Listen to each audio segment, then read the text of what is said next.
Hello बच्चा party, कैसे हैं आप सब। उम्मीद करते हैं कि बढ़िया होंगे। तो आज हम पढ़ने वाले हैं आम्ल क्षार एवं लवण। आम्ल क्षार एवं लवण यह आपका अध्याय 2 हमने शुरू कर दिया है। अध्याय 2, ठीक ना। हम एनसीईआरटी साइंस से पढ़ रहे हैं, जिसमें हमने आज अध्याय 2 शुरू किया है। इससे पहले हमने अध्याय 1 को ही कवर कर लिया है, ठीक है। अध्याय 1 यानी रासायनिक अभिक्रियाएं, हम उसके समीकरण को हमने कवर कर लिया है। आज हम आम्ल क्षार एवं लवण के बारे में पढ़ने वाले हैं और आज का ये पूरा वीडियो केवल और केवल अम्ल पर होने वाला है। नेक्स्ट वीडियो में क्षार और लवण पर हम बात करेंगे। तो उम्मीद करते हैं कि आप लोग अपना कमर कस लिए होंगे पढ़ाई के लिए। तो चलिए वीडियो को शुरू करते हैं, ठीक है। तो यहाँ पर चैप्टर का नाम है अम्ल क्षार एवं लवण। आप कुछ जाने या ना जाने, लवण तो जानते हैं कि लवण क्या होता है, नमक क्या होता है। अगर इंग्लिश में इसको अगर हम बोले तो इंग्लिश में बोलते हैं एसिड को, अम्ल को acid, base and salt. Salt वही वाला साल्ट जो हम लोग खाने में यूज करते हैं। तो बोले बिल्कुल वही वाले साल्ट के बारे में हम बात करने वाले हैं, जो हम लोग खाने के रूप में यूज करते हैं। सर उसे हम तो जानते हैं, वो हम रोज खाते हैं।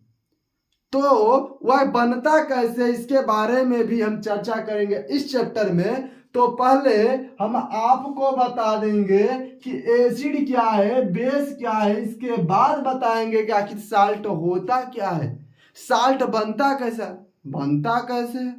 सर आपको नहीं पता साल्ट कैसे बनता है? अरे वो समुद्र से पानी निकाल करके उसमें से पानी हटा दिया जाता है तो नमक बच जाता है, साल्ट बच जाता है। तो वही तो नमक होता है जी हाँ। लेकिन एक और तरीका है, एक रासायनिक अभिक्रिया होती है जिससे साल्ट का निर्माण होता है। उससे भी हम इस चैप्टर में पढ़ने वाले हैं। तो चलिए वीडियो को शुरू करते हैं। तो आज हम पढ़ने वाले हैं कि अम्ल होता क्या है। अम्ल बहुत ही अच्छा नाम है, अम्ल, जिसको इंग्लिश में बोलते हैं एसिड। आखिर एसिड अम्ल होता क्या है, यह हम देखे हैं या नहीं। अगर है तो कैसा होता है, गोला है, गोरा है, काला है, लंबा है, चौड़ा है, कैसा है अम्ल। तो इसके बारे में हम आज चर्चा करने वाले हैं। तो बात करते हैं अम्ल की। तो अम्ल देखिए एक प्रकार का पदार्थ होता है। सब पदार्थ 9th में जो पढ़े थे पदार्थ, वही वाला पदार्थ। तो पदार्थ होता है जिसका अगर टेस्ट करें तो वह टेस्ट में कैसा होता है ये बताएंगे। उससे पहले हम थोड़ी सी एक चर्चा कर लेते हैं लिटमस पेपर के बारे में। हम अभी चर्चा कर रहे हैं किसके बारे में, तो लिटमस पेपर के बारे में। लिटमस पेपर बेटा, एक लिटमस पेपर होता है जो 2 रंग का होता है। लिटमस पेपर कितने रंग का होता है, तो 2। एक लाल लिटमस पेपर होता है, एक नीला लिटमस पेपर होता है, ठीक ना। अब लिटमस पेपर, सर पेपर में कागज, लिटमस क्या होता है। तो देखिए एक लैक्टक्स नाम का पौधा होता है, इसे नोट करिएगा। हम राइट नहीं कराएंगे लेकिन अभी नोट कर लीजिए इसे, कि एक लैक्टस नामक का पौधा होता है जिसके पत्तियों से एक पेज बनाया जाता है, जिसे हम लिटमस पेपर के नाम से जानते हैं। और लिटमस पेपर एक प्रकार का सूचक है। सूचक नहीं समझ में आया? सूचक को इंग्लिश में इंडिकेटर कहते हैं। तो इंडिकेटर तो आपको समझ में आएगा, जो सूचना प्रदान करता हो उसे हम इंडिकेटर कहते हैं। यानी लिटमस पेपर एक प्रकार का क्या है, इंडिकेटर हो सकती है इंग्लिश में थोड़ी बहुत मीनिंग गलत हो जाए, इंडिकेटर है। अब इंडिकेटर से आपको समझ में आ गया होगा कि सर जी इंडिकेटर में तो होता है सूचना। जैसे बाइक में इंडिकेटर हम लोग ऑन करते हैं कि हमको इधर टर्न होता है या इधर टर्न होना है, तो वह इंडिकेटर होता है। लिटमस पेपर भी एक प्रकार का क्या है, इंडिकेटर है, जो सूचना प्रदान करता है कि जो हमारे पास सॉल्यूशन है, पदार्थ है, वो अम्ल है कि क्षार है। तो देखिए लिटमस पेपर जो होता है एक लैक्टस नाम का पौधा होता है, लैक्टस नाम के पौधे से इस लिटमस पेपर का निर्माण किया जाता है, जिसका फोटो आपको बगल में दिख रहा होगा। ये आपके दिख रहे होंगे जो लिटमस पेपर है। ये दो लिटमस पेपर है, एक ब्लू है और एक रेड है, एक लाल लिटमस पेपर है और एक नीला लिटमस पेपर है। ठीक है, तो आई बात समझ में, लिटमस पेपर क्या होता है, ये बताता है कि कोई अम्ल है कि क्षार है। इसे पहचानने के लिए हम इस सूचक इंडिकेटर का यूज करते हैं। आई बात समझ में कि नहीं, बोलिएगा। चलिए अब आगे चलते हैं। सर अम्ल होता क्या है, अब ये बताइए। हम लिटमस पेपर क्या होता है ये तो समझ गए, तो बात करते हैं अम्ल की। तो अम्ल देखिए, आप जरूर देखे हैं, आप इमली तो देखे हैं, इमली तो देखे हैं, नींबू तो देखे होंगे। तो नींबू का रस कैसा लगता है सर, खट्टा लगता है। इमली कैसी लगती है, तो खट्टी लगती है। तो जितनी भी चीजें खट्टी होती हैं वो चीजें अम्ल है। जितनी भी चीजें आप खट्टी जानते हैं, जो खट्टा लगता है, वो सभी चीजें कैसी हैं, तो वह सभी चीजें अम्ल हैं। यानी कि वे पदार्थ जो स्वाद में खट्टे हों, नीले लिटमस पेपर को क्या कर दें, लाल कर दें। यानी ये नीला लिटमस पेपर जो है ना, इसको नीला रहेगा, नीले रंग की जो लिटमस है उसको जब अम्ल में डालेंगे तो वह रेड कलर का हो जाएगा। यानी कि नीले लिटमस पेपर को क्या कर देगा, लाल कर देगा। तो उसे क्या कहेंगे, अम्ल कहेंगे। चलिए इसका हम परिभाषा लिख लेते हैं, तो आगे चलते हैं। इसको पहले इरेज कर दें। चलिए अब हम अम्ल की परिभाषा को लिख लेते हैं। तो अम्ल क्या है, तो अम्ल की परिभाषा लिखेंगे, वे पदार्थ जो स्वाद में खट्टे, जो स्वाद में खट्टे तथा नीले लिटमस पेपर को एक सेकंड चेक कर लेता, कैमरे में कहां तक जा रहा है, बहुत काफी है। नीले लिटमस पेपर को लाल कर देता है, लाल कर देता है अम्ल कहलाता है, अम्ल कहलाता है। यानी अम्ल क्या होता है, तो वे पदार्थ जो स्वाद में कैसा हो, खट्टा हो। जैसे इमली खट्टी होती है, नींबू खट्टा होता है, उसी तरह से वे पदार्थ जो स्वाद में कैसा हो, खट्टा हो, तथा नीले लिटमस पेपर को क्या कर दे, लाल कर दे। जो नीले लिटमस पेपर आपको दिखाए थे ना, जो उसको हम अम्ल में डालते हैं तो वह नीले से लाल हो जाता है। यानी लाल हो जा रहा है तो वह क्या है, अम्ल है। जल्दी हम इस पर एक शॉर्ट वीडियो बनाएंगे जिसमें हम आपको लिटमस पेपर से एक्सपेरिमेंट करके दिखाएंगे। चलिए यहां तक समझ में आ। अब ये परिभाषा जो है ये पुराना हो गया। हम आपको एग्जाम ओरिएंटेड पढ़ाएंगे, ज्यादा चीजें आपको प्रोवाइड नहीं कराएंगे ताकि लेंदी हो जाए और आप न पढ़ सके। तो हम आपको थोड़ी चीजें देंगे जो एग्जाम के लिए ज्यादा इंपॉर्टेंट होंगे। ठीक है, तो वे पदार्थ जो स्वाद में खट्टे तथा नीले लिटमस पेपर को लाल कर देते हैं अम्ल कहलाते हैं। लेकिन ये जो परिभाषा है बहुत ही पुराना हो गया है। ठीक है, तो एग्जाम में अब एक नए प्रकार से क्वेश्चन पूछने लगा है कि अम्ल तथा क्षार की आधुनिक परिभाषा लिखिए।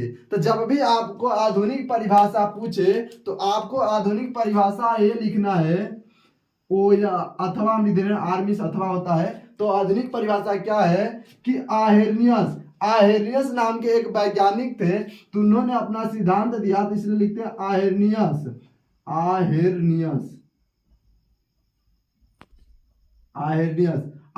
नामक एक वैज्ञानिक थे। उन्होंने अपना एक सिद्धांत दिया। क्या कहा कि जो अम्ल होते हैं वह जल में वियोजित होंगे ना, तो कुछ आयन देते हैं। उस आयन को किस नाम से जानते हैं अभी हम आपको बताएंगे। तो कुछ आयन देते हैं, उसे हम क्या कहते हैं, अम्ल कहते हैं। तो आहेर्नियस नामक वैज्ञानिक के अनुसार, यानी कि आहेर्नियस के सिद्धांत के अनुसार,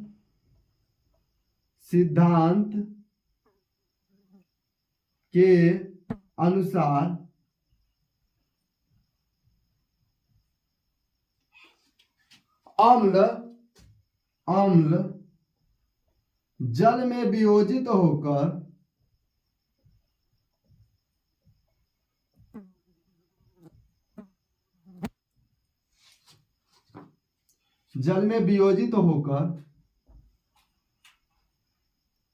हाइड्रोजन आयन।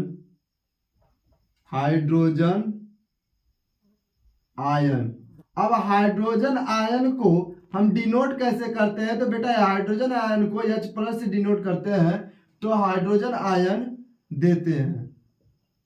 तो ये आपके आधुनिक परिभाषा हो गए जो आयरनियस बाबा ने दिया था। तो क्या होता है अम्ल? तो अम्ल की परिभाषा लिखेंगे, वे पदार्थ जो जल में वियोजित हो करके OH+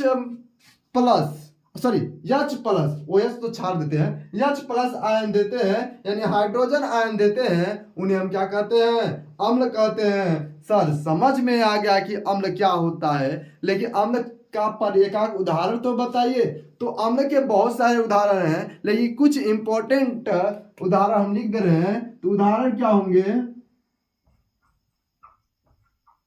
तो पहला नंबर पे आएगा हाइड्रोक्लोरिक अम्ल, जो प्रबल अम्ल भी कहते हैं, जिसे बहुत प्रबल अम्ल है, HCl। ठीक है। एक होता है HNO3, इसको हम कहते हैं नाइट्रिक अम्ल। अगर आपको फार्मूला नहीं पता है, देखिए अगर आपको फार्मूला पता है तो केमिस्ट्री में आप अच्छा नंबर ला सकते हैं और केमिस्ट्री आपको इजी भी लगेगी। अगर नहीं पता है तो कमेंट बॉक्स में कमेंट करिए फार्मूला।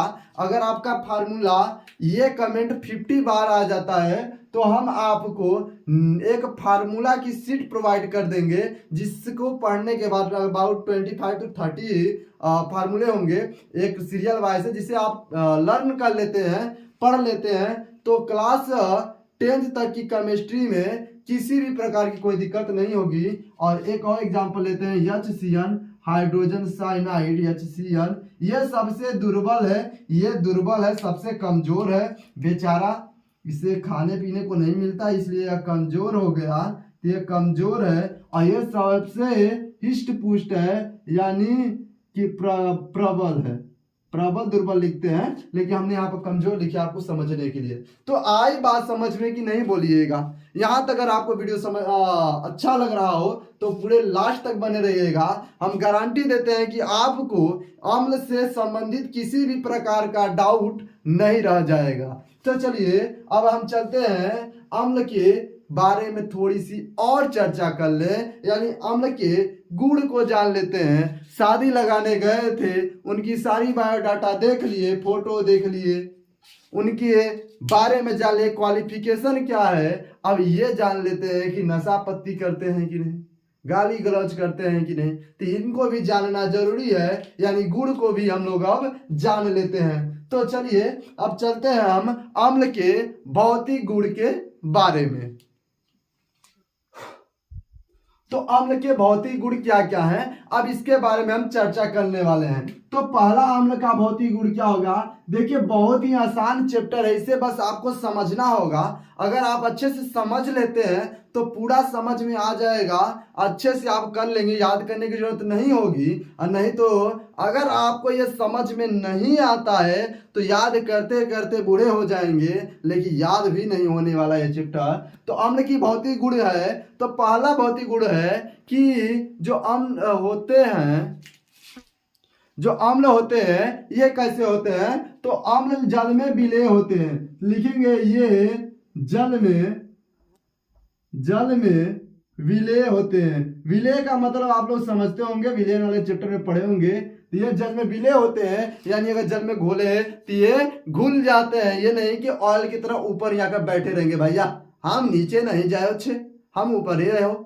तो नहीं, ऐसी बात नहीं है, ये उसमें घुल जाएंगे, आपको अलग अलग दिखाई नहीं देंगे। ठीक है। अब दूसरी पॉइंट है कि ये स्वाद में खट्टे होते हैं। देखिए सब परिभाषा सब निकाल रहे हैं। तो ये जो होते हैं स्वाद में खट्टे होते हैं। कैसे होते हैं? खट्टे होते हैं, खट्टे होते हैं। तो अम्ल जो है ये स्वाद में कैसे होते हैं? खट्टे होते हैं। जैसे कि दही, नींबू, इमली, ये सब स्वाद में कैसे होते हैं, खट्टे होते हैं। लास्ट पार्ट में हम बताएंगे कि हमारे आसपास के पाए जाने कौन कौन से ऐसे पदार्थ हैं जो अम्ल है, जो क्षार है, और इनमें कौन से अम्ल पाए जाते हैं, इनको भी हम बताएंगे, लेकिन लास्ट में बताएंगे। ठीक है, तो यहां पर देखिए तीसरा पॉइंट आता है कि अम्ल अम्ल नीले लिटमस पेपर को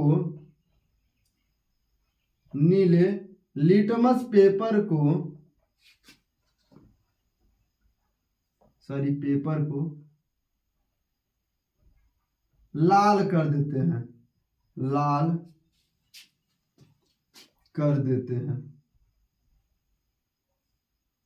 चलिए करते हैं।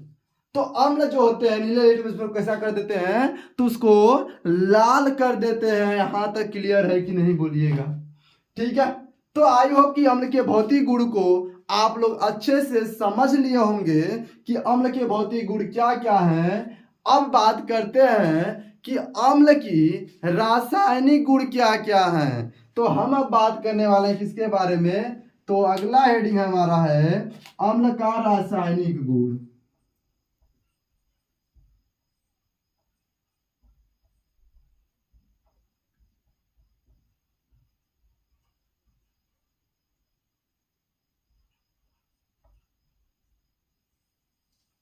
तो अम्ल के रासायनिक गुण में देखिए बहुत सारे रासायनिक गुण हैं अम्ल के, लेकिन हम यहाँ पर आपको केवल 2 रासायनिक गुण बताने वाले हैं। यानी अम्ल के भी बहुत सारे गुण हैं, क्षार के भी बहुत सारे रासायनिक गुण हैं, लेकिन हम केवल 2-2, 3-3 बताएंगे, क्योंकि ज्यादा अगर पढ़ लेंगे हम तो भूल जाएंगे। तो 2-2, 3-3 बता देंगे, जिसे आप लोग पढ़ लीजिए और एग्जाम में अगर पूछा जाता है तो उसे कर लीजिए।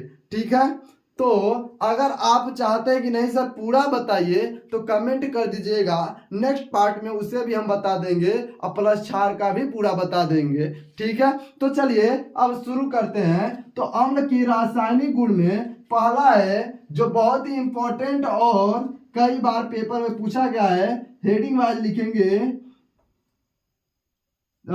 धातु से अभिक्रिया, धातु से अभिक्रिया,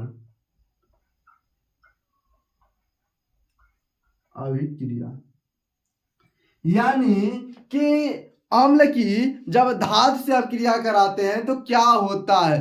कभी कभी पूछा जाता है पेपर में कि क्या होता है जब अम्ल की अभिक्रिया किसी धातु से कराते हैं। तो आप ध्यान देंगे कि जब भी हम अम्ल की अभिक्रिया किसी धातु से कराएंगे तो एक गैस उत्पन्न होती है जो प्रकृति का सबसे हल्की गैस है। जो प्रकृति में पाए जाने वाली सबसे हल्की गैस है, वह गैस अम्ल से अभिक्रिया कराने पर, धातु की अम्ल से अभिक्रिया कराने पर मुक्त होती है। उस गैस का क्या नाम है, इसे भी आपको कमेंट बॉक्स में कमेंट करके बताना है।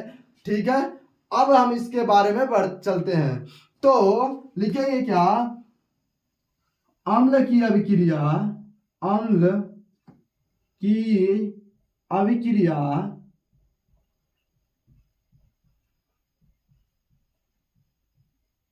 अम्ल की अभिक्रिया धातु से कराने पर, धातु से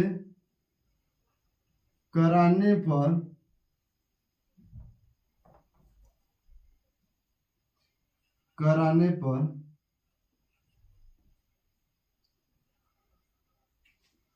हाइड्रोजन गैस उत्पन्न होती है। हाइड्रोजन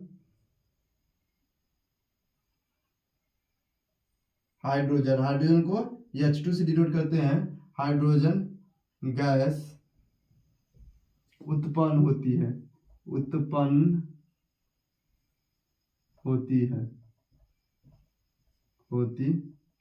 ठीक है, तो अम्ल की अभिक्रिया धातु से कराने पर हाइड्रोजन गैस यानी H2 उत्पन्न होती है।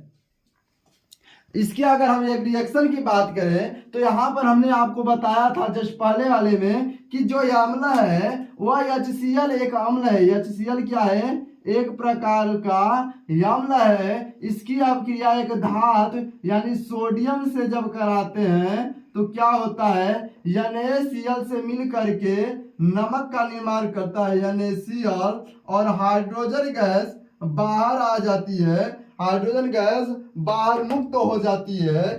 ठीक है, अब इसे हम बैलेंस कर लेंगे, तो इधर हाइड्रोजन 2 टाइम्स है, इधर हाइड्रोजन 1 टाइम्स है, तो यहाँ पर 2 लगा देंगे तो क्लोरीन 2 बार हो जाएगा, यहाँ पर 2 लगा देंगे तो सोडियम 2 बार हो जाएगा, और यहाँ पर 2 लगा देंगे तो सब 2 बार हो जाएगा। क्लियर है? तो यहाँ तक समझ में आया। अब चलते हैं अम्ल के रासायनिक गुण के दूसरे पॉइंट की ओर। उससे पहले हम बोर्ड को कर देते हैं क्लीन। ठीक है, अब चलते हैं नेक्स्ट, धातु कार्बोनेट से अभिक्रिया।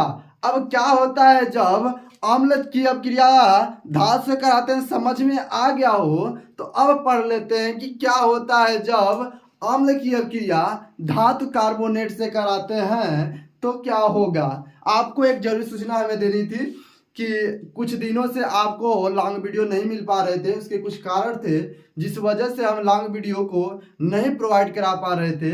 लेकिन कल से आपको रेगुलर सुबह और शाम एक एक वीडियो मिल जाएंगी। मैथ की सुबह और शाम को सुबह साइंस की वीडियो मिलेगी, सुबह 7 बजे आपको मिल जाया करेगी, और शाम को 7 बजे मैथ की वीडियो आपको मिल जाया करेगी। यानी दिन भर में 2 वीडियो हम आपको प्रोवाइड कराएंगे, और आपको हम वादा करते हैं कि दोनों विषयों में अच्छा से अच्छा अंक आपका हम दिलाएंगे।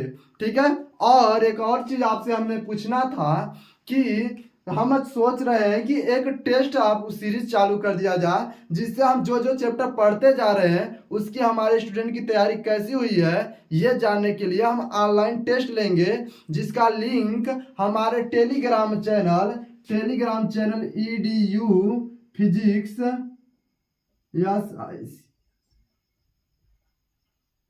EDU फिजिक्स हिंदी पर डाल दिया जाएगा। EDU फिजिक्स हिंदी पर उसको हम प्रोवाइड कर देंगे, जिसे आप जा करके वहां पर अपना नाम, पिता नाम, ईमेल आईडी और अपना एड्रेस कहाँ से आप हैं उसको डाल करके आप उसे टेस्ट को दे सकते हैं। टेस्ट देंगे उसके बाद आपको तुरंत रिजल्ट मिलेगा, और जो इसमें गलत क्वेश्चन का आप जिसका गलत आंसर दिए रहेंगे उसका आपको आंसर शो हो जाएगा, जिससे हमें भी अच्छा लगेगा कि आप लोग कितने पढ़ाई के प्रति जागरूक हैं, और हमें ये क्लियर रहेगा कि जो हमारे द्वारा पढ़ाई हुई चीजें हैं आप लोग समझ पा रहे हैं कि नहीं, और आपको एग्जाम में हेल्प मिलेगा। तो बोलिए आप टेस्ट के लिए तैयार हैं कि नहीं?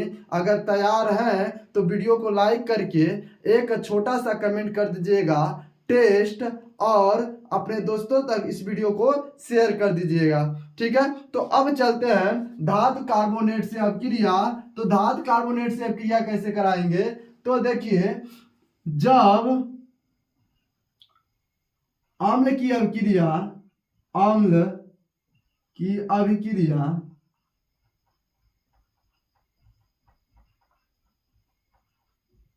जब अम्ल की अभिक्रिया धातु कार्बोनेट से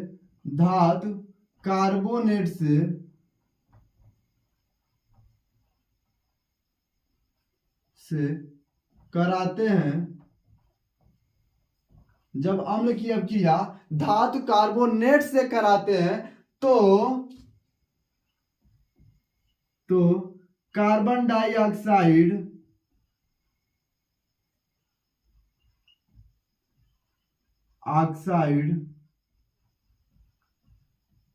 यानी CO2 गैस उत्पन्न होती है।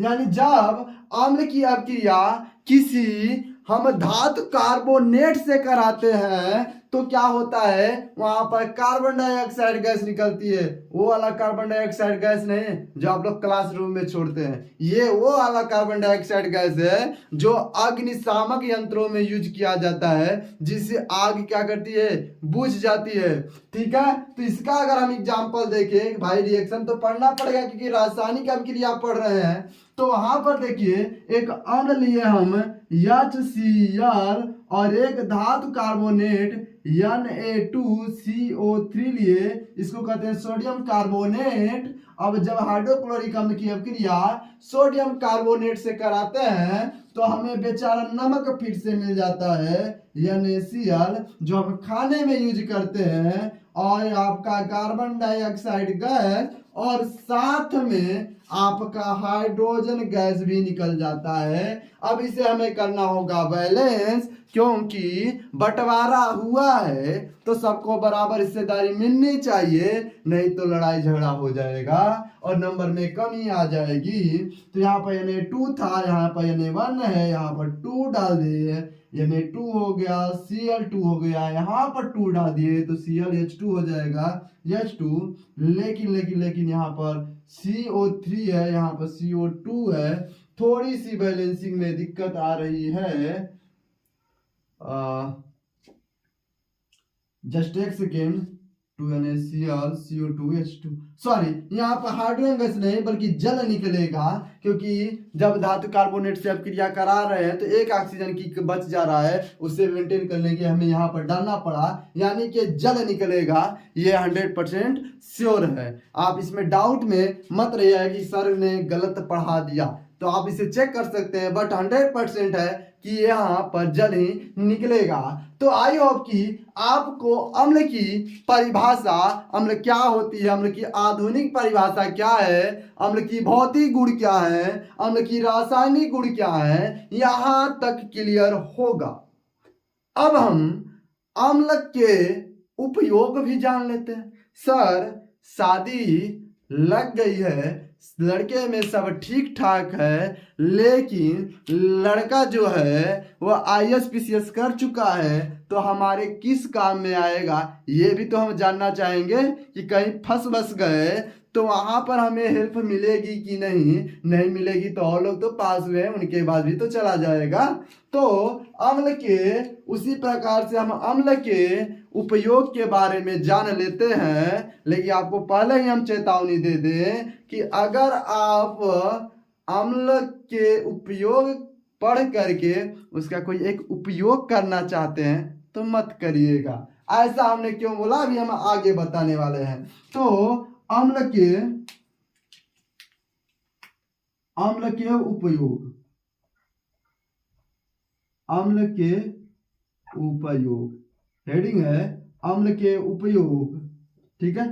तो देखिए अम्ल के उपयोग लिखने के दो तरीका है, सिंपल उपयोग लिख दीजिए या फिर लिखिए किस अम्ल का उपयोग किस रूप में किया जाता है, ये लिखिए। दोनों तरीकाएं आपके लिए सफिशिएंट है और उसमें कोई दिक्कत नहीं है, ठीक है।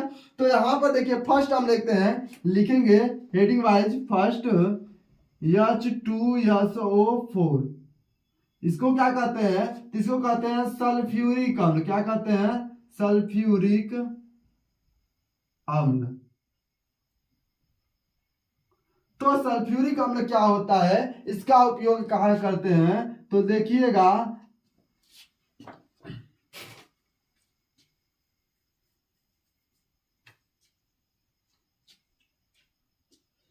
ठीक है। तो सल्फ्यूरिक अम्ल का उपयोग हम करते हैं पेट्रोलियम संशोधन, पेट्रोलियम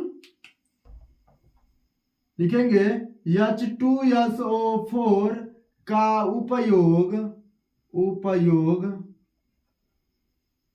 पेट्रोलियम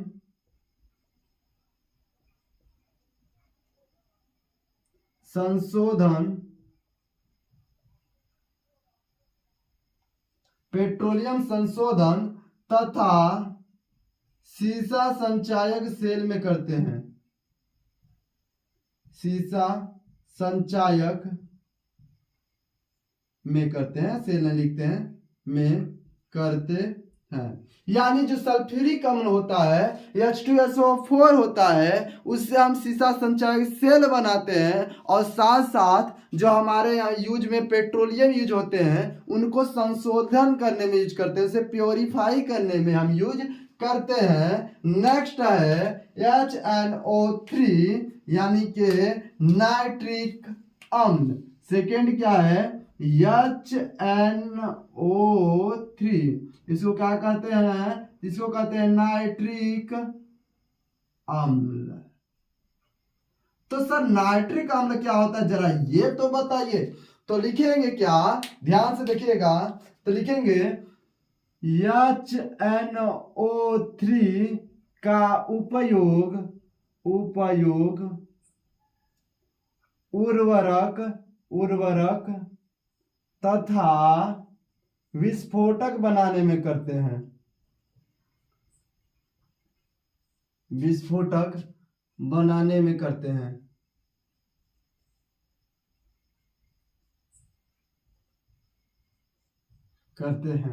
क्या होता है, जो आपके हिरोशिमा नागासाकी में जो परमाणु हमला हुआ था उसमें हमने यूरेनियम का यूज किया था। वहां पर हमने नाइट्रिक अम्ल का उपयोग नहीं किया था, लेकिन जो आपके गांव घर में ये जो पटाखे आते हैं उनका जो बारूद बनता है वो बारूद किससे बनता है, तो नाइट्रिक अम्ल से बनता है। और यही बोले थे कि आपको नहीं करना है कि जब हम ऑफलाइन में पढ़ाते हैं तो बच्चे कहते हैं सर हम बनाएंगे, तो वह नाइट्रिक अम्ल का रिसर्च करने लगते हैं। तो हम आपको पहले ही सलाह दे दें कि नाइट्रिक अम्ल का रिसर्च मत कीजिएगा, क्योंकि नाइट्रिक अम्ल को बाई करने के लिए लाइसेंस की जरूरत पड़ेगी जो आपके पास नहीं है। तो नाइट्रिक अम्ल को बाई करने से कोई फायदा नहीं होगा। तो आप ये सब गलतियां मत करिएगा। आप बस जानकारी के लिए जान लीजिए, जब बड़े होंगे अगर आपके स्कूल में लैब होगा तो वहां पर एक्सपेरिमेंट सर से करा सकते हैं। ठीक है, तो नेक्स्ट आते हैं थर्ड, जो लास्ट होगा, ज्यादा हम यूज नहीं करने वाले हैं। और जस्ट एक सेकेंड, शायद कैमरे में कट रहा होगा।